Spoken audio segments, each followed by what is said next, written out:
Assalamualaikum warahmatullahi wabarakatuh. Perkenalkan, nama saya Tia Septarinda Ekastiadi dari kelas Perbankan Syariah 4D UIN Raden Mas Said Surakarta dengan NIM 205231138. Pada kesempatan kali ini, saya ingin memaparkan sedikit materi mengenai inflasi dan pengangguran dengan dosen pengampu Ibu Rizky Nur Ayu Ningtyas Putri SEME pada mata kuliah Ekonomi Makro. Inflasi menurut para ahli. Menurut Rimsky K. Juneseno, mengungkapkan bahwa inflasi ialah salah satu kejadian yang dimana moneter yang ditunjukkan dari satu kecenderungan dari naiknya harga barang-barang pada umumnya. Dalam kejadian ini, berarti sedang terjadinya penurunan tingkat nilai mata uang. Menurut Jen, inflasi ialah suatu keadaan di mana kenaikan secara terus-menerus di dalam rata-rata tingkat suatu harga. Jika tingkat harga itu berfluktuasi, maksudnya dengan keadaan pada bulan ini naik, bila pada bulan depannya lagi turun, bila pada saat setiap kenaikan kerja itu bukanlah termasuk dalam suatu inflasi. Jadi dapat disimpulkan bahwa inflasi merupakan suatu proses meningkatnya harga barang dan jasa secara umum secara terus-menerus dalam jangka waktu tertentu. Dapat dikatakan bahwa inflasi apabila kenaikan barang meluas ke barang lain. Selanjutnya ada jenis-jenis inflasi. Jenis-jenis inflasi di sini ada 4. 1. Inflasi ringan, 2. Inflasi sedang, 3. Inflasi tinggi, 4. Inflasi sangat berat. Inflasi ringan yaitu inflasi yang mudah untuk dikendalikan dan belum begitu mengganggu perekonomian suatu negara. Terjadi kenaikan harga barang atau jasa secara umum yaitu di bawah 10% per tahun dan dapat dikendalikan. Inflasi sedang, inflasi yang dapat menurunkan tingkat kesejahteraan masyarakat berpenghasilan tetap, namun belum membahayakan aktivitas perekonomian suatu negara. Biasanya, inflasi ini berada di kisaran 10% sampai 30% per tahun. Inflasi tinggi, inflasi yang paling parah, akibatnya harga-harga naik sampai 5 atau 6 kali, sampai-sampai masyarakat tidak lagi berkeinginan untuk menyimpan uang, sebab nilai uang sangat merosot. Inflasi sangat berat, inflasi yang telah mengacaukan perekonomian suatu negara dan sangat sulit untuk dikendalikan meskipun dilakukan kebijakan moneter dan fiskal. Inflasi ini berada di kisaran 10% ke atas per tahunnya. Nah, apa sih penyebab dari inflasi? Penyebab dari inflasi ini dapat datang dari luar atau di dalam negeri. Di dalam negerinya ada tingginya permintaan barang dan jasa yang naik mengakibatkan penyediaan faktor produksi menurun, padahal substitusi atau pengganti untuk barang dan jasa terbatas. Meningkatnya biaya produksi yang terjadi secara terus-menerus.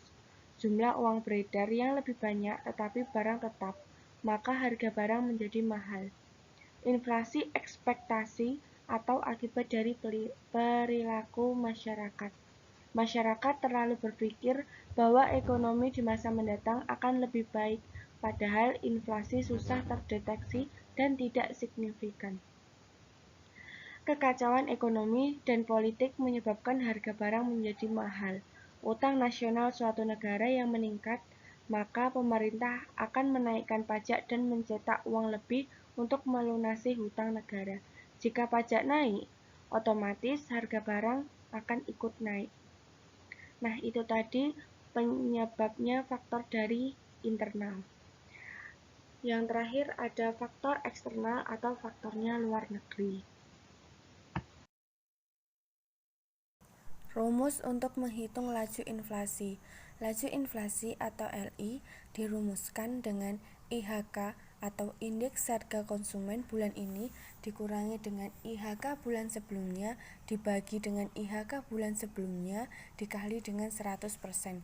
Sebagai contoh perhitungannya yaitu berdasarkan data BPS, Indeks Harga Konsumen bulan Januari sebesar 120,65, sedangkan IHK bulan Februari sebesar 145,50. Pertanyaannya, berapa laju inflasi bulan Februari? Laju inflasi bulan Februari yakni 145,50 sebagai IHK bulan ini dikurangi dengan 120,65 sebagai IHK bulan sebelumnya dibagi dengan 120,65 dikalikan dengan 100%, didapat hasil yakni 20,59. Dengan demikian, angka 20,59 tersebut adalah nilai inflasi di bulan Februari.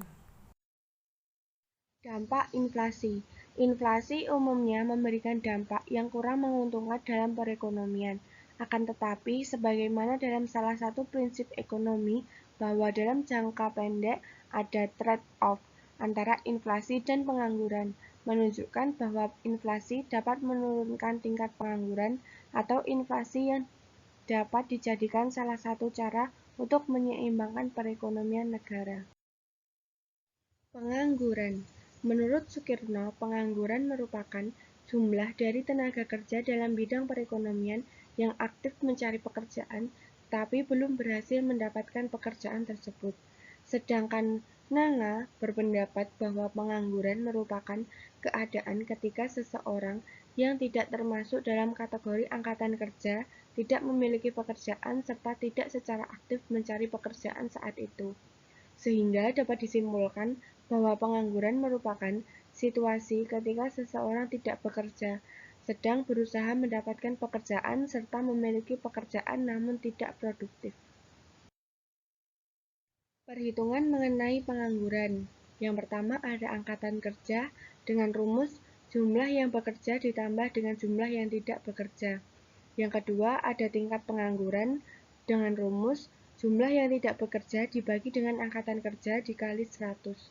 Yang ketiga, tingkat partisipasi angkatan kerja didapatkan dengan rumus angkatan kerja dibagi dengan populasi orang dewasa dikalikan dengan 100. Hubungan antara inflasi dan pengangguran. Dari grafik kurva Philip tersebut dapat dilihat bahwa tingkat inflasi dan pengangguran memiliki hubungan yang negatif.